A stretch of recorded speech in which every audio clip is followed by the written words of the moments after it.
Sejam todos bem-vindos a mais um episódio do Desvendando Chamados. E hoje a gente está aqui com o pastor Marcelo, que eu conheci fazem 2 semanas lá na Igreja Palavra Viva dos Ingleses. E é ele que veio contar do chamado dele, da história dele, ele veio trazer esse testemunho lindo de vida e todo o aprendizado que ele teve até aqui. Tá contigo, seja muito bem-vindo. E obrigada do fundo do meu coração por designar o teu tempo, que a gente sabe que é precioso, para estar aqui com nós nessa manhã. Primeiramente, bom dia a todos que nos assistem. Quero agradecer, Karen, pelo convite. Me senti muito honrado e eu costumo brincar que tem pessoas que quando a gente se conecta parece que faz tempo que a gente conhece, né? E assim que a gente se encontrou aquele domingo, você me compartilhou um pouco do teu trabalho, me fez o convite, eu prontamente atendi e eu tenho certeza que esse momento aqui vai ser muito bom para nós compartilharmos um pouco, né, daquilo que Deus fez e está fazendo e vai continuar a fazer nas nossas vidas. Que alegria, obrigado, é uma honra estar aqui com você. Maravilha, bênção demais ter ele aqui com nós hoje.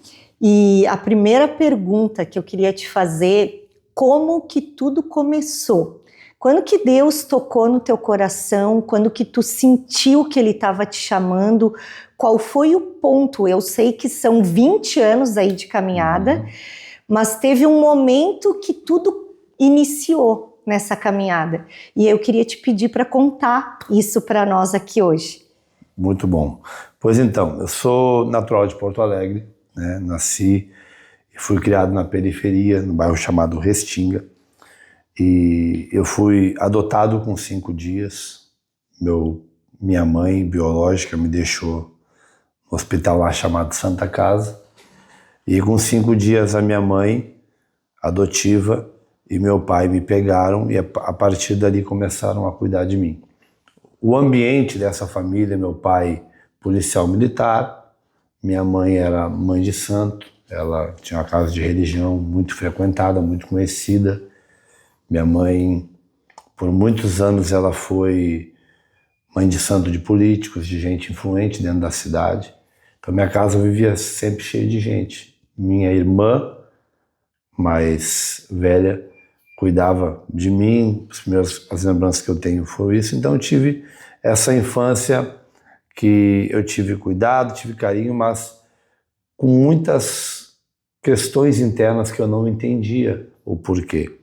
E na adolescência esses problemas começaram a se acentuar. Aquela crise de identidade, aquele sentimento de inferioridade. Eu era muito agressivo, né? Não sabia o porquê. Acabei me envolvendo com algumas coisas erradas na época. E quando eu estava assim, cara, numa fase muito difícil ali nos meus 17 anos, mergulhado em muita coisa errada, foi onde eu conheci uma família que estavam no Evangelho. Desculpa se eu me emocionar. Fica à vontade. Que eu estava literalmente perdido. E aí, através de uma amiga que eu conheci na escola, dessa amizade, eu conheci a família dela e eles começaram a pregar o Evangelho para mim. Quantos anos tu tinha? 18 anos. 18 anos quando tu conheceu essa família? 18 anos. Quando eu conheci a família, eu estava com 17. E aí eu ia lá e eles sabiam do meu histórico, sabiam quem eu era, e isso me impactou, porque eles não romperam a minha amizade. Eu falei, pô, eles têm algo diferente. E aí começou a relação a ter mais proximidade, Aí eu comecei a descobrir que eles eram crentes. Então na minha cabeça, crente era maluco, né? Pô, eu sou de religião, eu sou do Batuque, como é que eu vou ter contato com crente? Mas o amor era algo tão extraordinário que aí eles começaram a pregar para mim, começaram a falar, e um dia me convidaram para ir numa sexta-feira santa, nunca vou esquecer, num evento que teve lá em Porto Alegre, uma cruzada. Eu fui, não entendi nada. Falei, vocês são tudo louco, uma gritaria para lá e para cá. E na volta desse evento eu fui jantar com eles e naquele dia eles botaram na TV para me assistir A Paixão de Cristo do Mel Gibson. Nossa. Eu confesso que quando eu vi aquele filme, o Chris, que foi, considero meu pai na fé, ele olhou para mim e disse assim, ó, tudo isso aí que você viu foi por ti. Meu Deus, eu cheguei a me arrepiar agora. E aí caiu aquilo, comecei a chorar. Aí 18 anos. 18 anos. Minha mãe estava já numa fase bem delicada do Alzheimer, eu estava sofrendo muito. Mas aquela coisa, né? O jovem não quer transparecer. Não, é. E nisso, eles me levam num culto, decido então ir na igreja. E aí a palavra que o pastor falou lá, parece que ele estava falando toda a minha vida. Eu fiquei tão bravo que eu disse, vocês contaram a minha vida para ele. E eles disseram, não, é Deus falando contigo. Não, como assim Deus fala? E aí naqueles dias ali, eu tomei a minha decisão por aceitar Cristo. E posso dizer assim, ó, foi uma revolução. Porque aí um mês depois eu me batizei. E foi aquela conversão assim de Saulo de Tarso mesmo. Porque eu abandonei tudo, abandonei os amigos, abandonei as festas, mergulhei, eu ia todo dia para a casa deles para eles me discipular, ensinar a Bíblia. E passou uns 3, 4 meses, muito novo, né?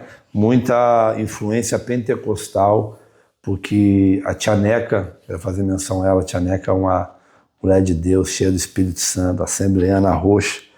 Ela era daquelas que fazia as campanhas de oração e ela tinha ganhado, a família que me ganhou para Jesus foi ela. Aí um dia eles me conectaram com ela e eu falei, cara, que loucura, aquela presença de Deus, aqueles dons do Espírito Santo. Ela me deu uma palavra profética, primeira vez que eu ouvi a voz de Deus profeticamente. Ela falou comigo numa noite, disse, ó, fui eu que te escolhi, fui eu que te guardei, aquela vez quando aquela arma estava apontada para ti, que ninguém sabia. Fui eu que não deixei aquele gatilho ser apertado. Nossa, isso é forte demais. Porque eu tenho uma obra na tua vida e para que você saiba que eu sou Deus e falo contigo essa noite, eu vou livrar alguém do teu convívio da morte, tu vai saber que eu sou Deus. Uau. Eu falei, cara, comecei a tremer, nunca tinha visto isso. Naquela madrugada, um amigo meu que cresceu comigo foi assaltado. Ele tomou uma facada do lado do coração. Ele só não morreu porque apareceu uma viatura imediatamente, do nada. Quando eu fiquei sabendo a notícia de manhã, uma voz veio a mim e disse assim, ó, o livramento. Eu saí correndo, fui para casa do Cris, diz, Cris, aconteceu isso. Esse cara, Deus está cuidando. E aí passou alguns dias, fui numa vigília com eles em Gravataí. E nessa vigília foi a primeira vez que eu vi um profeta vir falar comigo pessoalmente. Ele veio no meu vídeo e disse, ó, eu que te chamei, eu te escolhi, eu tenho uma obra na tua vida, tu vai andar por lugares que tu nunca imaginou, tu vai pregar minha palavra, pá. Quantos anos? Isso eu tinha 18 anos. Ah, ainda tu tá nos 18 ali. Nossa, aconteceu tudo muito rápido. Eu me converti em março, me batizei 28 de maio, essa vigília aconteceu em junho, setembro eu já estou pregando na frente do mercado público. Que lindo isso, meu Deus do céu. Quando Deus entra, Ele entra derrubando tudo, limpando tudo, restaurando tudo. Foi assim, assustador. Por quê? Porque eu comecei a buscar. Então, na época eu era de uma igreja, vamos dizer assim, que ela tem mais um viés batista, mas uma linha de libertação muito forte. Muita questão assim espiritual, é uma igreja que nasceu de cruzadas de rua do pastor Isaías Figueiró. E aí eu comecei naquela coisa, né, assembleano, consagração, oração, e um dia me convidaram para ir, primeira vez que eu preguei, me convidaram para ir na consagração da mocidade da Assembleia de Deus, Distrito 12, lá na Restinga. Eu fui para participar, para ouvir. E lá na Assembleia tem muito da questão de dar oportunidade, né? Uhum. Eu nunca tinha pregado na minha vida. Aí me chamaram assim, ó, irmão Marcelo, tá com a oportunidade de fazer algo que Deus tocar no seu coração. Eu falei, meu Deus, levantei e vim. Quando eu paro na frente do altar, não sei o que vou falar. Na minha cabeça eu ia só orar. Eu vejo vindo da porta da igreja um rastilho de fogo vindo. Ele vem vindo, ele vem vindo, ele vem vindo, ele vem vindo, ele vem, ele pega no meu pé, ele sobe, ele sobe, ele sobe. Quando ele chega na minha boca, pá, eu começo a pregar, como eu prego hoje. Uma ousadia, ó, tá escrito lá, e pá, e começa a entregar a palavra para um, mas eu tremia. Quando acabou assim, os caras me olham, cara, o que aconteceu aqui? Eu falei, cara, não sei. E esse não era o Marcelo, até então Não, o Marcelo era tímido. Tímido, retraído, altamente inseguro, e ali veio uma ousadia, uma intrepidez, e aí eu comecei nesse período eu comecei a trabalhar de estagiário nos Correios, e aí saía meio-dia, e na praça, lá no Lago Glênio Pérez, Porto Alegre, meio-dia os irmãos da família missionária faziam culto. E eu comecei a ficar no culto, assistindo, comecei a conversar com eles. Eles disseram, não, tu vai pregar aqui. Não, mas eu não prego. Não, prega assim, tu sabe pelo menos dizer o que Jesus fez na tua vida, vai pregar. E eu comecei meu ministério, então, oficialmente pregando na frente do mercado público. Que lindo! Toda segunda, quarta e sexta, meio-dia. E ali eu vi coisas extraordinárias. Eu vi gente largar cigarro, largar maconha, largar droga. Eu vi gente que ia se matar, se dobrando na rua. E a partir dali, o meu pastor, o pastor Braga, cuidava de mim, começou a me ensinar e dizer, ó, tu precisa de bagagem agora, estudar, eu quero investir em ti. E aí começou, eu vou dizer, um doido precisa de um outro doido. Dois doidos juntos dá uma coisa, dá um mesh bom, né? E aí ele me chamou e disse, ó, tu vai começar a pregar aqui. E começou a me dar oportunidades. Na época eu me lembro que eu era muito influenciado pelo pastor Marco Feliciano, estava no auge. Então, às vezes ele me dava oportunidade para pregar, eu ia lá, pegava um DVD do Marco Feliciano, fazia aquela... Aí ele dizia para mim assim, ei, eu não quero o Marco Feliciano, eu quero o Marcelo. Ele queria a tua essência ali, né? Aí outro dia eu fui, preguei tudo errado. Falei, hoje foi muito ruim, não, foi bom. Mas não foi nada com nada, mas foi tu. Eu preciso de ti. E ele foi assim, ó, muito pontual, porque ele me ensinou o beabá. Eu lembro de um culto, sabe aquele culto assim que Deus desce, que o pregador não consegue pregar? Era um culto desse, e eu cuidava do som na época, e ele chegou assim, muito educado em mim. Porque lá tinha o altar, e aqui atrás do altar era a libertação.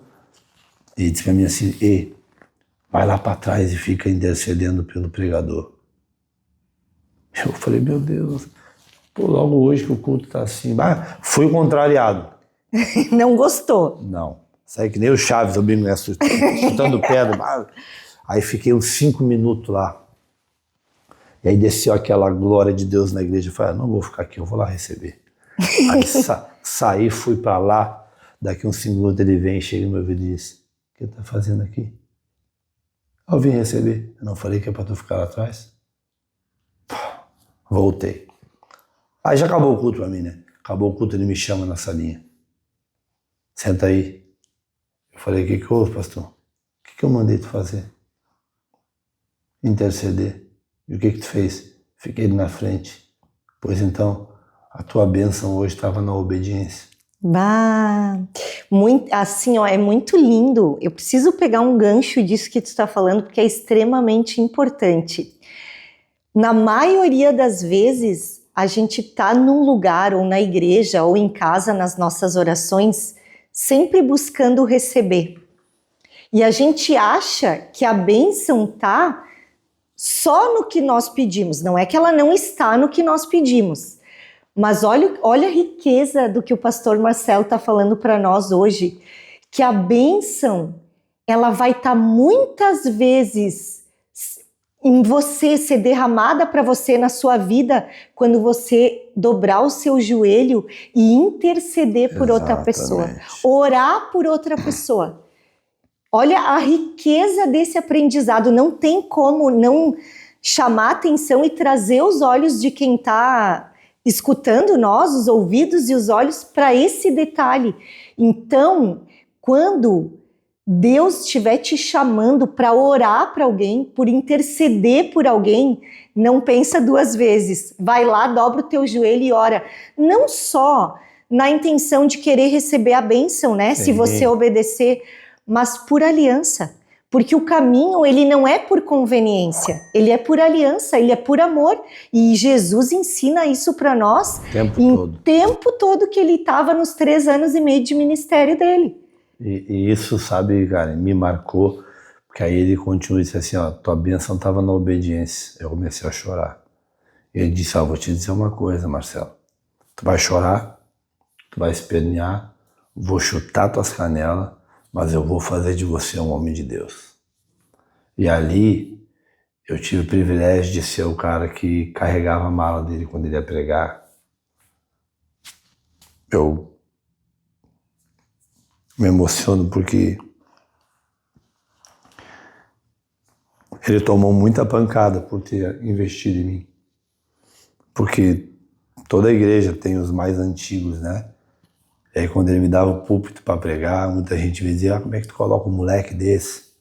O cara que veio, ele nunca deixou ninguém me bater. Ele dizia, ó, você tem que ter amor pela vida dele.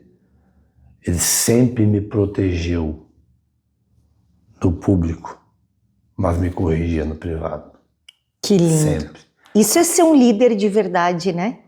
Um dos maiores exemplos de homem de Deus que eu vi. E tudo ele me ensinava, me orientava. E um dia ele disse para mim assim, ó, Deus falou comigo. Nós vamos fazer uma campanha de 7 quartas-feiras e Deus disse que tu vai pregar nas 7. Eu falei, mas eu só tenho 3 mensagens, pastor. Ele disse, então Deus vai te dar a quarta, a quinta, a sexta e a sétima. E na terceira, quarta-feira, não cabia mais ninguém na igreja. Tava gente vindo do centro da cidade. É demais a mão de Deus, né? E eu falei, cara, que loucura. E ele me protegeu, ele me guardou. Eu só saí de lá o dia que eu casei. E até hoje eu tenho o vídeo dele me enviando, né, dizendo, ó, eu recebi esse menino aqui e eu guardei porque eu disse, isso aqui eu quero levar pro resto da minha vida. Porque lá foi o lugar que eu fui recebido. As pessoas hoje falam, né, o pastor Marcelo é uma bênção, usado por Deus. Eu falei, mas não foi sempre assim. Acreditar em mim hoje é fácil. O galardão está sobre aquele homem lá que pegou um ex-marginal, um ex-traficante, um cara todo destruído. E pela mão de Deus transformou ele num homem de Deus. Lindo demais. Isso marcou minha vida. E eu queria compartilhar uma outra experiência também que eu vivi, né? Como eu falei, essas experiências sempre geraram um ensino. E como a gente tinha muito contato na época com os irmãos da Assembleia, um dia um pastor, amigo, pastor Gilmar, foi um companheiraço que eu tive de ministério, mais velho, né? Então mais experiência. Ele me levou para orar no monte, nunca tinha subido no monte, com os irmãos da Restauração. Restauração é um ministério da Assembleia de Deus que havia saído da Assembleia tradicional, né, porque eles tinham uma visão um pouco mais rígida para algumas coisas, e eles ficavam acampados no monte 40 dias. E um dia eu fui orar com eles, e não sei por que cargas d'água, na hora da oração, eu fico do lado do pastor Humberto Schmidt. Uma referência de homem de Deus, um homem de oração, um homem usadíssimo por Deus. E imagina só, novo convertido, tu vai orar no monte, eles oram a madrugada toda. Eu orei por tudo que eu podia orar, orei no relógio, passou 10 minutos. Nossa! Eu falei, mas o que eu vou fazer aqui? Confesso para vocês que eu tinha levado um colchonetezinho, dormi. Falei, vou ver aqui se Deus me dá um sonho profético. Não sei por que cargas d'água na madrugada eu acordo.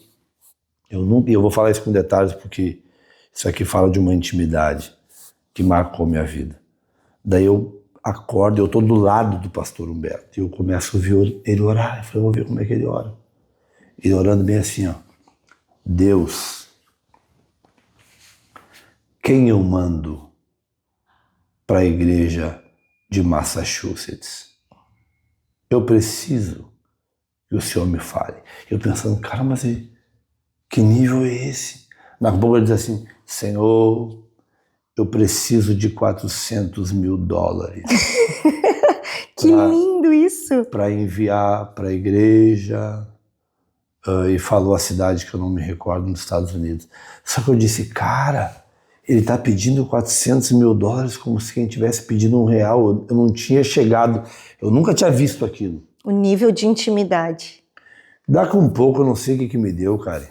Por isso que eu digo, Deus assim, ele honra as nossas loucuras, né? Eu interrompo a oração dele, bato na perna dele e disse assim, Pastor Humberto, posso te fazer 2 pedidos? Ele me olhou assim. Queria que o senhor orasse por mim por 2 coisas. Que Deus me desse ousadia para pregar a palavra e autoridade para pregar a palavra. Eu nunca vou esquecer essa cena. Ele parou assim, respirou e disse assim, jovem, eu gosto de imitar a voz, né? Jovem, tu me pediu ousadia e autoridade para pregar a palavra. Eu falei, sim, pastor, vai, na minha cabeça, vai botar a mão na minha cabeça. Vai. Se você quer ousadia para pregar a palavra, viva a palavra. Porque quanto mais tu viver a palavra, mais ousadia você vai ter para pregar. E você pediu autoridade. Se você quer autoridade para pregar a palavra, se submeta à autoridade. Porque quem se submete à autoridade, exerce autoridade. Deus te abençoe. Meu Deus do céu. Virou e continuou orando. Pai, eu falei, meu Deus do céu. Ali eu aprendi a maior lição da minha vida.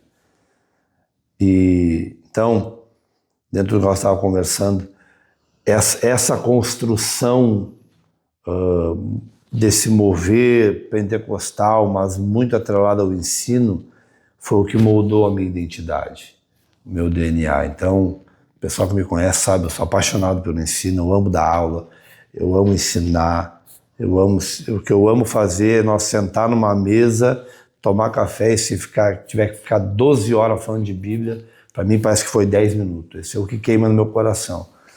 E como pregador eu tenho aquela veia pentecostal, não adianta. Eu costumo brincar que quem nasceu no fogo não já tentei ser mais polido, já tentei falar mais baixo, não vou falar tão alto, porque os caras do som ficam bravos comigo, mas uma hora que não dá, porque eu acredito assim, Deus me deu uma identidade. Eu sei de onde eu vim, eu sei os poderes malignos das trevas que eu tive envolvimento, que lidei. Então também sei que o que Deus me entregou tem a ver com um tempo e com uma realidade. E o maior desafio, e aqui vai uma palavra para você, o maior desafio do cristão é ele ficar naquilo que Deus o chamou para fazer. Porque nós vivemos na era da comparação. E a comparação é o maior travador de propósito. Porque eu olho o propósito da Karen, acho legal, acho bonito, eu digo, que legal, eu quero fazer igual, só que esse é o propósito dela, não é o meu. Ela precisa disso para alcançar as pessoas que Deus colocou para ela alcançar. Eu preciso do meu jeito, da minha maneira para alcançar as pessoas que Deus me deu, porque senão Deus faria todo mundo em série. Igual, né? Isso aí perderia a graça. Ué. Então tem os equilibrados, mas tem os malucos, mas todos são de Deus. E todo mundo se encaixa. Isso aí, adorei.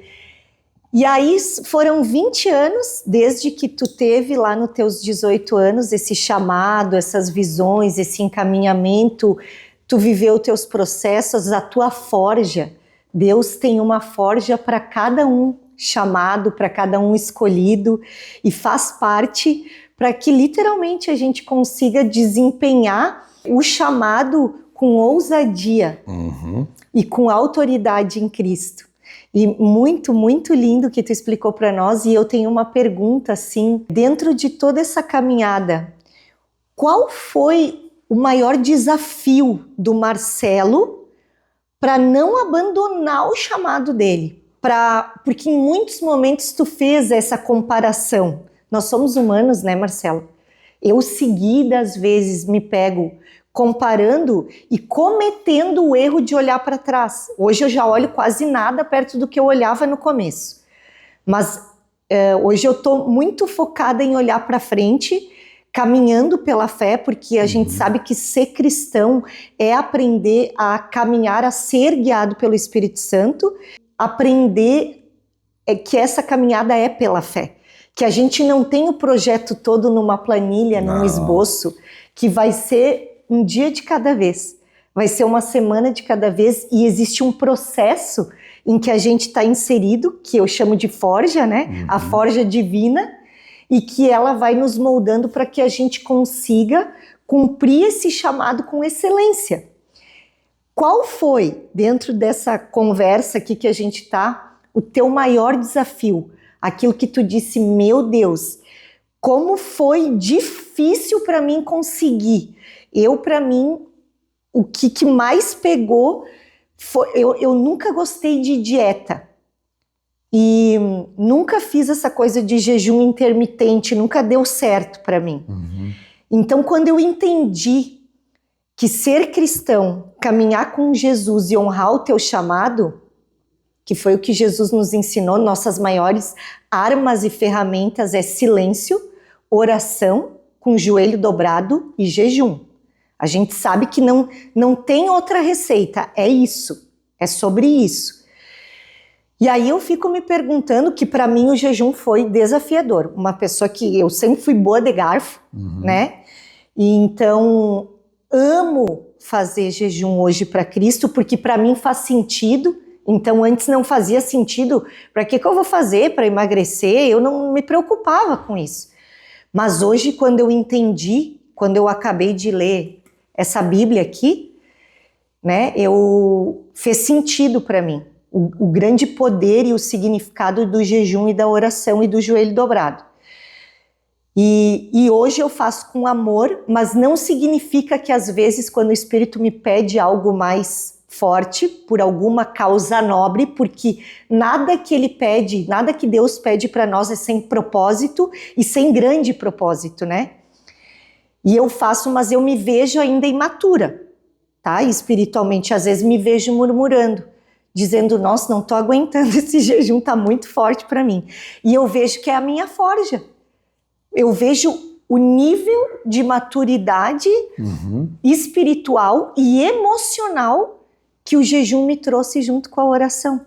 O quanto eu amadureci na caminhada. Então, dentro dessa nossa conversa, qual que foi o teu maior desafio? O que tu disse, Karen, isso aqui pegou para mim? Olha, foram tantos momentos, mas eu tenho alguns que foram cruciais. Exemplo, quando eu saí dessa igreja que eu compartilhei contigo, pela porta da frente, foi no episódio que eu me casei. Então o casamento ele foi fundamental. A minha esposa era uma pessoa incrível, maravilhosa. Ela é o meu ponto de equilíbrio, porque eu sou colérico, acelerado. Ela é, né, o que me dá aquele equilíbrio. Exatamente. E, como eu falei, eu fui itinerante por muitos anos. Comecei pregando na rua. E pelo fato de eu começar a pregar na rua, muito assembleano frequentava lá. E a assembleia é o berço da itinerância. Então, pregava aqui, pregava ali, pregava lá, pregava aqui, pregava lá, pregava aqui, pregava lá. E o itinerante, ele é um trabalho essencial, mas ele não tem a mesma responsabilidade de um ministério pastoral. Eu nunca me enxergava um pastor. Então, quando eu vivi um desafio na igreja que eu estava, eu saí do Encontro de Fé, fiquei 2 anos na Assembleia de Deus, Distrito Bento Gonçalves, em Porto Alegre, onde eu comecei a cuidar já de gente, cuidei da juventude, fui segundo encarregado do distrito, em falta do pastor eu que cuidava, e era o superintendente do IBE, que é o Instituto Bíblico Esperança. Sempre gostei do ensino. E aí teve um desafio ali com o pastor teve uma infelicidade e acabou nos perdendo. Então eu fiquei 3 meses. Nunca aconteceu isso, fiquei 3 meses sem congregar. Foi a fase mais difícil que eu vivi, porque perdeu o sentido de eu estar lá. E aí nisso teve um episódio muito marcante, que Deus sempre falou comigo, e Deus sempre, até porque eu também carrego o ministério profético, eu sempre tive uma relação muito forte com o profético. Eu fui visitar uma profeta lá, que cuidou de mim desde que eu me converti, a missionária Ivone. Quando eu chego lá, que eu entro na porta, ela olha para mim e diz assim, ó, para. Eu falei, o que houve? Ela diz, ó, eu tô vendo malas, quando tu parou eu tô vendo malas. Deus está te arrancando do Rio Grande do Sul com raiz e tudo. E ninguém sabia, só eu e minha esposa sabia. Aí nós viemos para Florianópolis, chegamos aqui, a minha esposa já conhecia a Palavra Viva, eu comecei aí, me encaixei, fui cuidado e ali começou a mudar a minha vida. Por quê? Porque ali eu encontrei pessoas, na pessoa do Bispo Flori, na pessoa do Bispo Sérgio que me recebeu, o Bispo João, foram os meus primeiros pastores na Palavra Viva. Eu encontrei um modelo de igreja que eu não conhecia. As igrejas que eu congregava, a igreja de quarta e de domingo. Eu encontrei uma igreja, que a igreja fica aberta. Que eu chegava na sede em Capoeiras, o presidente da igreja estava sentado na porta tomando chimarrão. Isso foi disruptivo.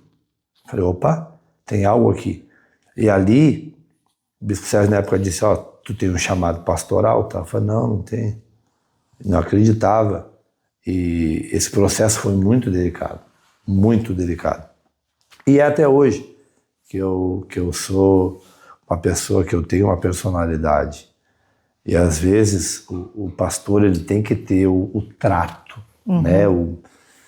E não é fácil. Ser itinerante é uma coisa. Agora, tu cuidar no dia a dia. Então, o meu maior desafio foi permitir o meu coração ser moldado de um pregador para um pastor. Nossa, que lindo isso. E quero honrar aqui também esse cara que acabou de chegar aqui, o pessoal não vai ver nas câmeras, que é o pastor Márcio, porque na hora mais difícil, porque quando eu falei, né, que eu tive um problema emocional, que eu ia precisar tomar remédio, uma coisa que para mim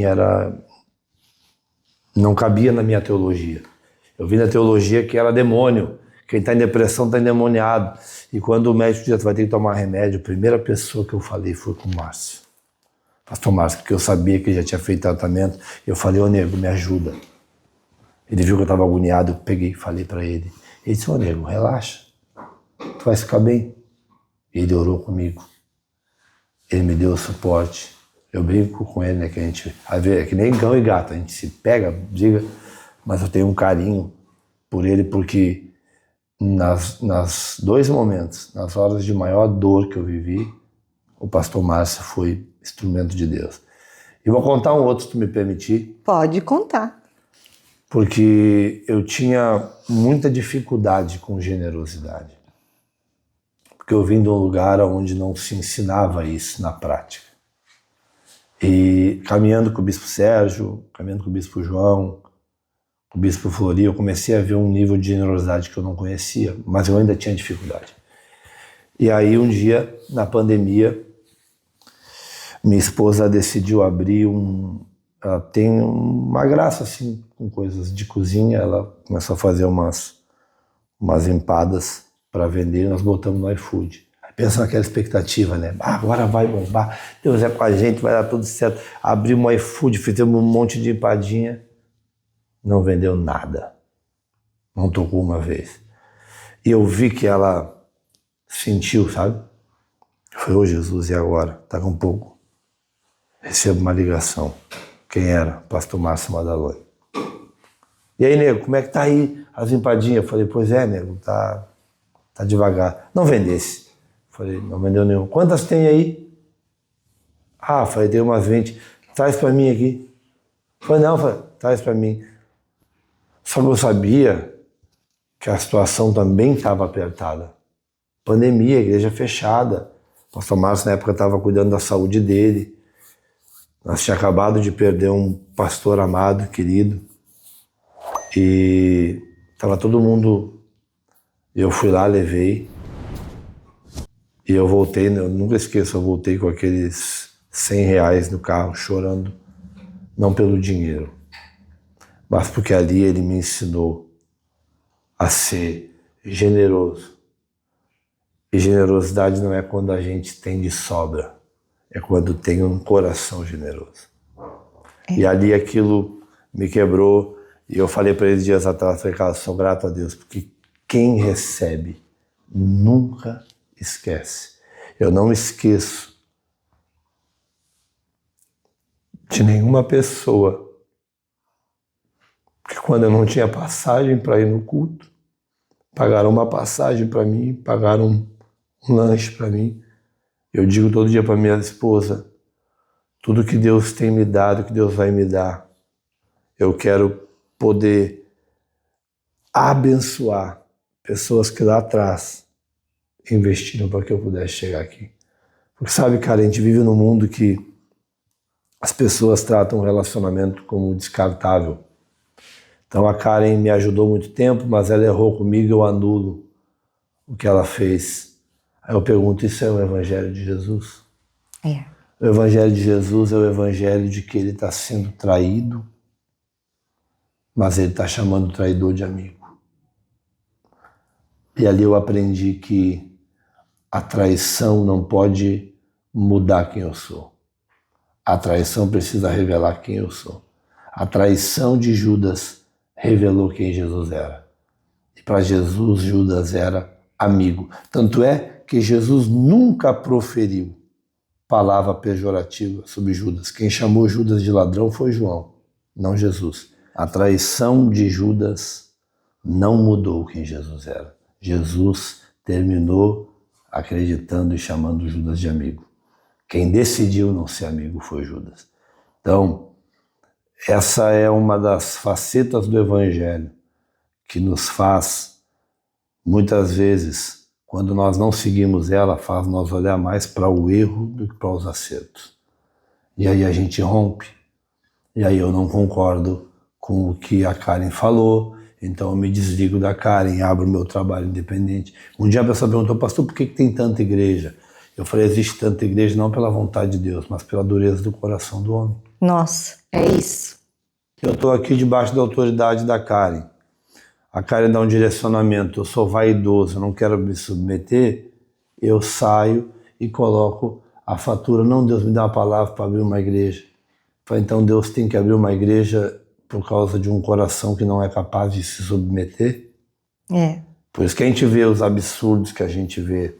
E graças a Deus que na Palavra Viva, na pessoa do Bispo Flori, você que está nos vendo, nós não somos uma igreja perfeita, longe disso, mas nós somos uma igreja saudável. Que legal, é uma isso. Uma igreja bíblica, uma igreja que é apaixonada por Jesus, uma igreja que ama vidas e uma igreja que entende que viver o Evangelho é amar a Deus servindo as pessoas. Lindo demais. E pegando um gancho do que o Marcelo falou para nós aqui, testemunho lindo, maravilhoso, quem abençoa é abençoado. Se a gente analisar a história do Marcelo, ele veio numa caminhada, foi uma primeira pregação na frente do mercado público em Porto Alegre, né? Primeira pregação dele. Ele já estava abençoando, mesmo não tendo sido ainda abençoado, talvez como ele esperava, porque com certeza muitas bênçãos já tinha tido, até por você estar lá na oportunidade de pregar, né? Já é a mão de Deus, já é uma bênção, mas talvez no coração dele ele ainda estava todo lenhado, ainda não tinha sido abençoado, mas Deus chamou, ele foi lá e abençoou. E quando a gente abençoa, a gente é abençoado. Há muitas pessoas, eu vejo principalmente no momento que a gente está vivendo, as pessoas estão muito desesperadas por dinheiro, por status, por evidência, por querer se fazer aparecer, principalmente nas redes sociais, né? Então as pessoas estão pagando um preço gigantesco. E muitas acham que seguir Jesus é um preço alto, né? Preço alto não é servir Jesus, preço alto é servir Satanás. E ficar desesperado atrás de dinheiro dia e noite e dia, sem fôlego, né? Porque o que Jesus derrama para nós é paz de espírito. Essas pessoas não entenderam que a nossa caminhada aqui se trata de abençoar. E que é abençoando que depois a gente é abençoado. E que entra na questão de tu orar, interceder, que a tua bênção ia vir disso, né? Testemunho lindo demais, Marcelo. Assim, ó, tenho certeza que vai impactar a vida de muitas pessoas, independente se elas estão dentro da igreja ou não. Eu acho que cada testemunho, a ideia é romper, de uma certa forma, a bolha evangélica e entender que, por exemplo, quando aquele pastor te mostrou o filme Paixão de Cristo, tu não estava dentro de uma igreja. Não. Deus, ele toca no coração de quem ele quer, a hora que ele quer e o momento que ele quiser, né? Não precisa necessariamente estar numa igreja. Não que a igreja não seja importantíssima para o suporte da nossa caminhada, do nosso chamado e da nossa restauração como cristãos, né?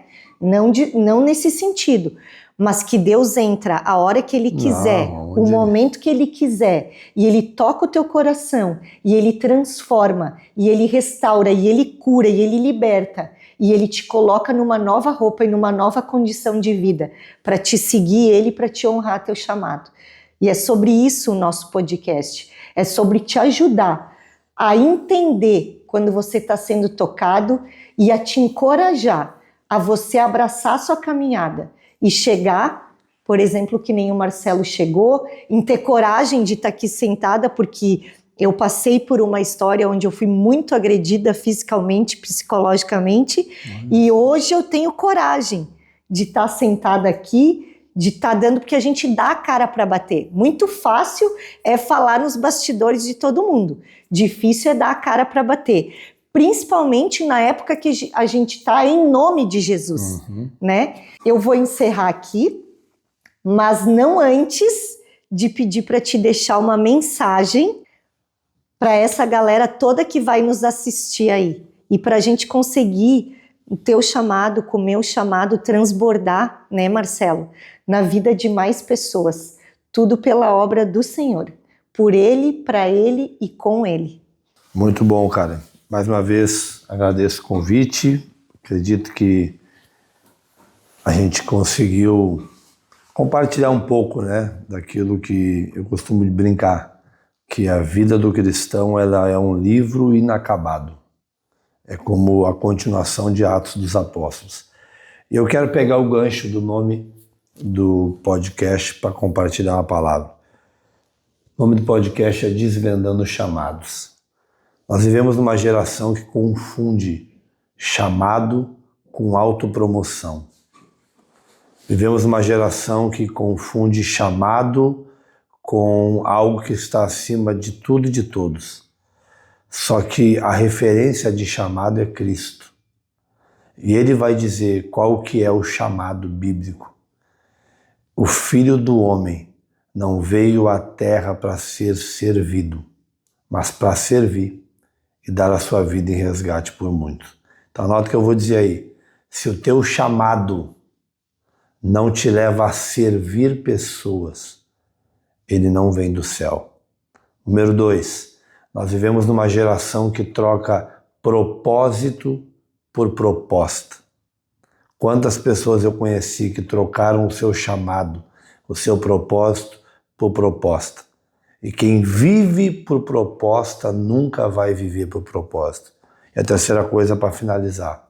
Seja alguém que sirva a igreja local. Deus não constrói nenhum tipo de chamado fora do corpo que ele estabeleceu. Está cheio de pseudos chamados que não estão debaixo da autoridade eclesiástica que Deus determinou. A igreja é o lugar onde os chamados são aperfeiçoados. E você entendendo isso, você não vai ser enganado, você não vai ser ludibriado e você vai florescer naquilo que Deus tem para a tua vida. Que Deus abençoe vocês. Lindo demais, é isso aí, gente. Não tem nenhum chamado que é fora das escrituras e da evangelização. Então, se você está perdido e não está entendendo, volta o teu olhar para a Bíblia. Vai para dentro de uma igreja, dobra o teu joelho, jejua e ora, que o direcionamento de Deus correto vai vir para a tua vida, ele vai ser derramado para a tua vida. Eu também me despeço aqui. Marcelo, só agradecer. o teu tempo, a tua disponibilidade. Todo mundo aqui trabalha pela obra, ninguém é remunerado e todo mundo aqui faz por amor a Cristo. E é por isso que tem sido um podcast mais lindo que o outro, porque está todo mundo pela obra. E aí eu quero agradecer, encerrar, já aproveitar e pedir para você curtir, compartilha, derrama esse testemunho do Marcelo para a vida de outras pessoas, para a vida de quem você acha que pode estar precisando dessa palavra que ele trouxe aqui para nós, desse testemunho de vida dele. Se inscreve no canal e já ativa a notificação lá no sininho para toda vez que a gente estiver postando um novo episódio, você possa receber a notificação aí na sua casa. Um abraço e Deus abençoe a todos vocês imensamente.